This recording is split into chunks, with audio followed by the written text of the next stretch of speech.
This call is... Assalamualaikum warahmatullahi wabarakatuh. Perkenalkan, kami dari kelompok 7 di mata kuliah Inovasi dan Transformasi Digital. Sebelum kami mempresentasikan hasil tugas kami, saya akan memperkenalkan judul dari proyek kami, yaitu berjudul Soundbook. Selanjutnya, nama anggota dari kelompok 7 yaitu terdirikan dari Rama Yoga Suara, NIM 10171060, ada Febrian Valentine, NIM 10191030, ada Galang Setiaji Irawan, NIM 10191032, ada Muhammad Iqbal, NIM 10191056, dan ada saya sendiri, Nabila Dia, NIM 10191060. Selanjutnya, masuk di latar belakang ide inovasi. E-book memuat informasi digital berupa teks dan gambar. E-book ini dapat dibuka menggunakan komputer ataupun perangkat elektronik lainnya. Selain e-book, terdapat inovasi bernama audiobook, di mana merupakan rekaman teks, buku, atau bahan tertulis lainnya yang dibacakan oleh seseorang atau sekelompok orang penyuara. Tujuan audiobook ini pertama kali adalah untuk mempermudah penyandang disabilitas. Selanjutnya, ada tujuan dan hasil yang akan dicapai. Yaitu ada 3 dari tujuan ide inovasi, yaitu yang pertama, memudahkan bagi penyandang disabilitas dalam mendapatkan informasi pada buku yang ingin dibaca. Yang kedua, memberikan kenyamanan dan meningkatkan minat baca untuk orang-orang yang tidak gemar membaca. Dan yang terakhir, membuka lapangan pekerjaan.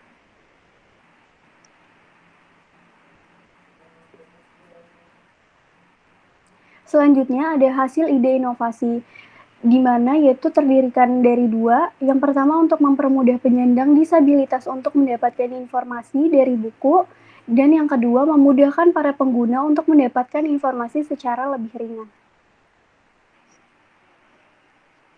Selanjutnya, metode pencapaian tujuan akan dijelaskan oleh teman saya.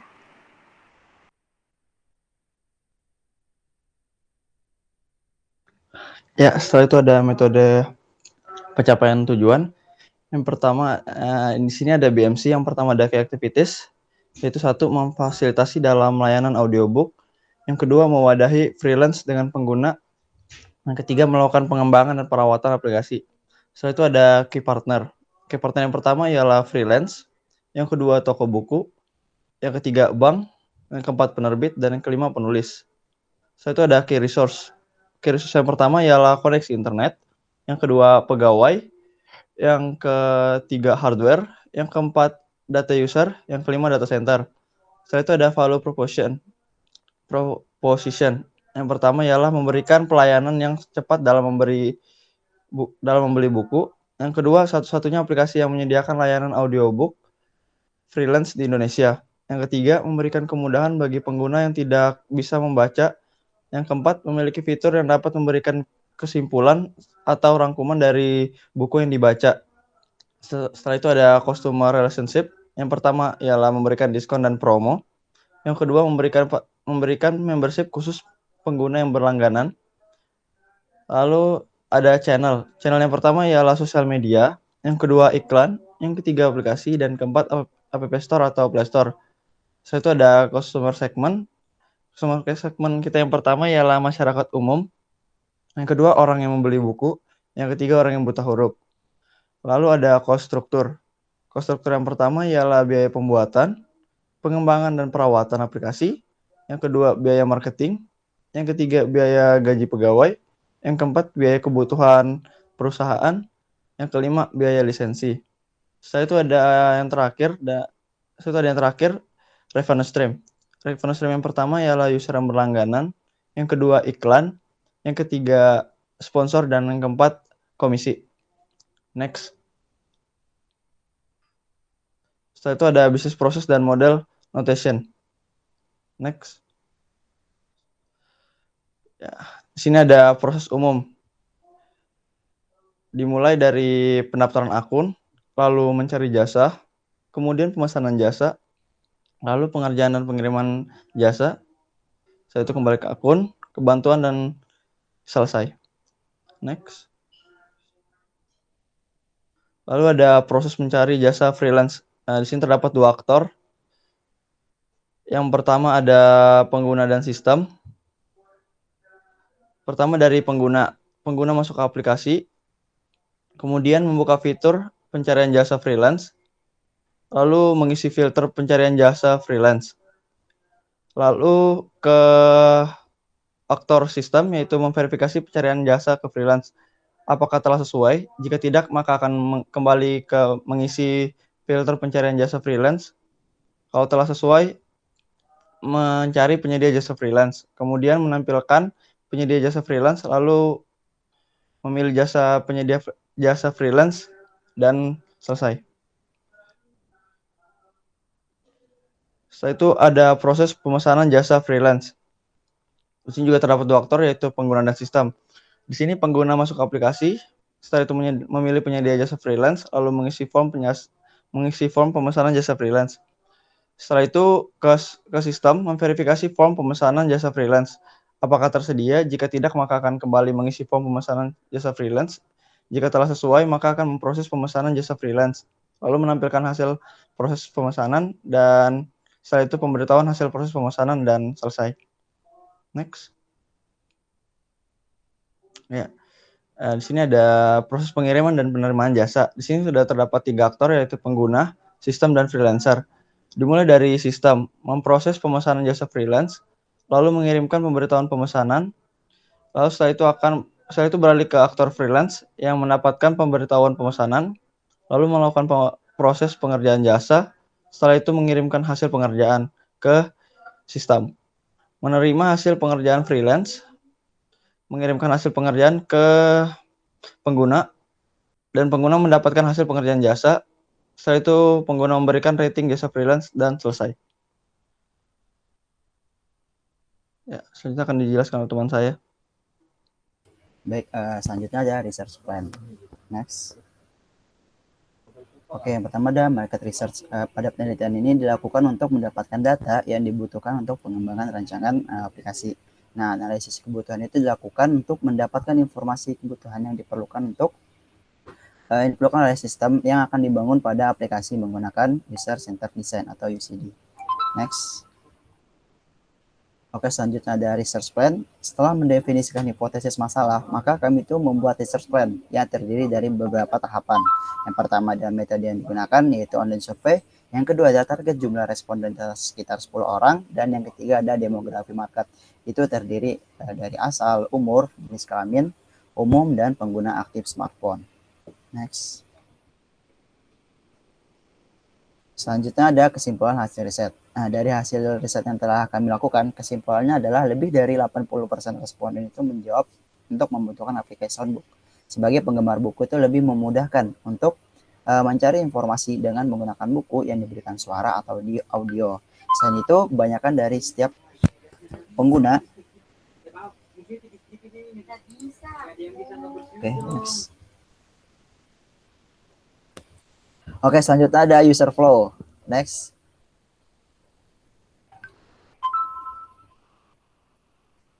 Oke, yang pertama ada pengguna mencari buku. Yang pertama itu pengguna membuka aplikasi. Yang kedua, pengguna mencari buku menggunakan search.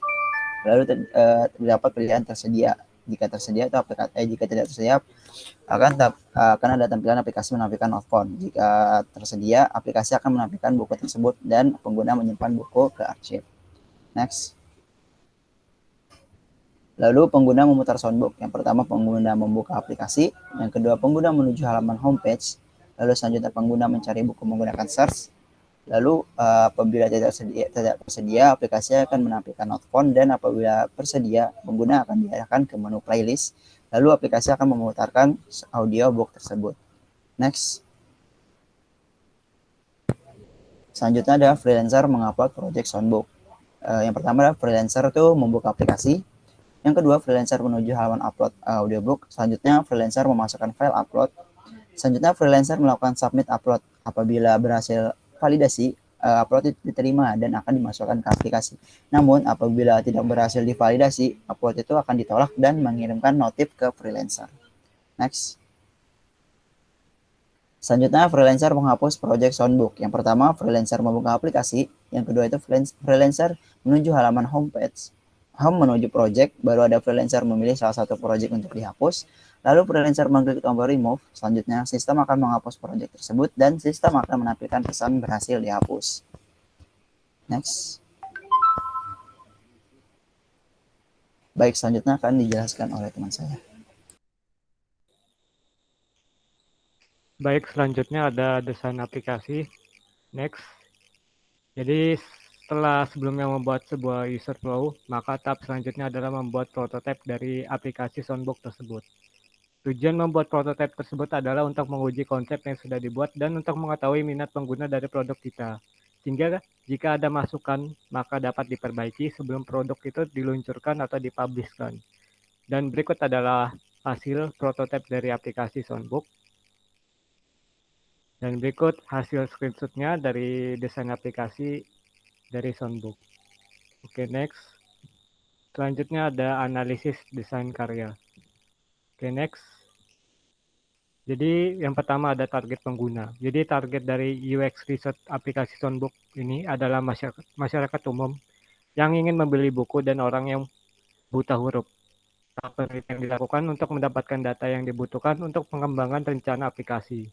Lalu analisis kebutuhan dilakukan untuk mendapatkan informasi kebutuhan yang akan diperlukan untuk mendapatkan sebuah informasi kebutuhan yang diperlukan oleh sistem yang akan dibangun pada aplikasi menggunakan metode User Centered Design atau UCD. Oke, next. Selanjutnya ada batasan produk. Adapun batasan masalah dari produk Soundbox ini adalah sebagai berikut. Yang pertama, aplikasi ini hanya memiliki fitur translate dalam bahasa Inggris. Lalu yang kedua, aplikasi ini hanya memberikan kesimpulan atau rangkuman dari buku yang dibaca. Dan batasan produk yang terakhir adalah aplikasi ini tidak mempunyai fitur suara yang memudahkan pengguna disabilitas atau pengguna yang tidak bisa membaca. Oke, next. Selanjutnya ada platform. Jadi platform yang digunakan untuk Soundbox tersebut adalah Android dan iOS. Karena mengingat tingginya mobilitas calon pengguna dan kemudahan dalam penggunaan dari Android dan iOS itu sendiri. Oke, next. Yaitu hambatan. Adapun kemungkinan hambatan yang ada adalah sebagai berikut. Yang pertama adalah salah memilih freelancer untuk bekerja sama. Lalu hambatan kedua yaitu kurangnya minat pendengar oleh customer akibat tidak selera dengan pembawaan gaya bicara oleh freelancer. Lalu yang ketiga, perilisan buku baru oleh salah satu vendor akan memiliki delay agar terdapat pada aplikasi tersebut. Dan yang terakhir yaitu banyaknya kasus penipuan hal-hal berkaitan dengan hak cipta buku tersebut. Oke, next. Selanjutnya ada kesimpulan. Jadi simpulan dari aplikasi ini yaitu Soundbox merupakan sebuah aplikasi yang diperuntukkan bagi pengguna masyarakat umum yang ingin membeli buku dan orang yang mempunyai buta huruf. Lalu di mana aplikasi tersebut dapat mempermudah penyandang disabilitas. Lalu selain itu Soundbox juga digunakan untuk menjadi sebuah solusi bagi orang-orang yang tidak atau kurang minatnya dengan membaca buku. Oke, next. Selanjutnya ada demo prototipe yang akan dijelaskan oleh rekan saya. Oke, selanjutnya adalah demo dari prototipe yang telah dirancang berdasarkan riset yang telah dilakukan.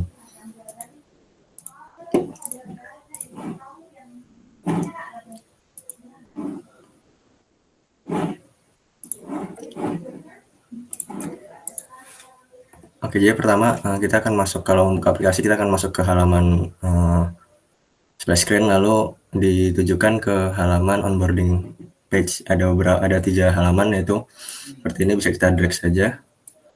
Setelah itu kita bisa langsung login atau melakukan registrasi jika belum punya akun seperti itu. Jika kita belum punya akun, kita bisa klik register di sini. Tapi jika kita sudah, kita bisa kembali untuk login saja. Lalu kita mencet login. Jika sudah login, maka halaman pertamanya akan seperti ini, halaman home-nya. Kita bisa lihat ke bawah ada buku-buku yang direkomendasikan dan berdasarkan hasil pencarian. Adapun ini adalah tampilan untuk pengguna atau user biasa, bukan untuk freelance atau bukan untuk yang penyandang disabilitas seperti itu. Selanjutnya kita bisa lihat di sini ada untuk library kita, yaitu yang kita simpan, atau ada yang juga yang kita favorit seperti itu. Lalu kita bisa ke profil kita di sini. Maaf. profil kita di sini, ada buku yang terakhir kita baca atau kita dengarkan, dan juga ada tampilan untuk library kita. Selanjutnya jika kita ingin membaca buku atau mendengarkan buku yang terpotong, lalu kita ingin melanjutkan membacanya lagi, kita bisa klik di sini di continue reading di your latest read.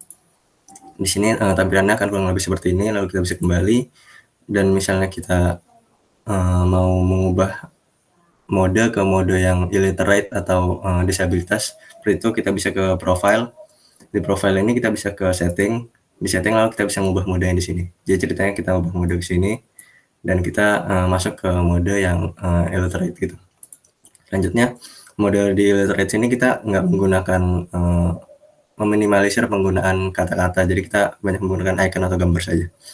Jadi ceritanya di sini pembaca terakhir atau pendengar terakhir mendengarkan buku ini. Lalu kita bisa klik di tombol seperti history ini untuk masuk ke halaman yang sama seperti tadi. Selanjutnya di sini juga ada tombol untuk buku-buku yang kita save. Ceritanya seperti ini. Lalu di sini juga ada buku-buku yang direkomendasikan dari aplikasi berdasarkan apa yang telah didengarkan atau dibaca, seperti itu. Selanjutnya kita bisa cari klik pencarian di sini, sedikit berbeda dari pencarian yang di awal, di mana kita ngetik ini pencariannya berdasarkan ke kategori, karena kan pengguna ini dalam illiterate mode yang memiliki keterbatasan dalam membaca atau menulis. Jadi kita kelompokkan dalam beberapa kategori, seperti misalnya ini IT, ini biografi, ini religion, ini history, ini self improvement, dan ini bisnis, seperti itu. Selanjutnya kalau kita mau keluar dari mode ini, kita bisa switch dan kita kembali ke mode user awal. Lalu untuk mode freelance kita bisa klik di sini, want to become freelance, klik here. Jika lalu akan ada beberapa peraturan yang kita tinggal accept saja, dan kita ceritanya akan masuk ke halaman freelance. Jadi kurang lebih seperti yang sudah dijelaskan di beberapa slide di atas. Jadi ada project-project kita yang sudah diterima, dan ada yang masih menunggu verifikasi. Di sini bisa kita lihat yang menunggu verifikasi, ada yang telah diterima ataupun ada yang ditolak. Dan ini ceritanya semua project yang telah dilakukan oleh si freelance tadi. Dan kalau si freelance tadi mau mengupload karya mereka bisa klik yang di sini, dan kita bisa upload file kita di sini. Dan untuk kembali ke mode selanjutnya, kita bisa ke profile, lalu kita ke user mode, dan kita sudah kembali ke user mode seperti itu. Kurang lebih penggambaran dari prototipe yang telah dibuat seperti ini, dan kurang lebihnya terima kasih.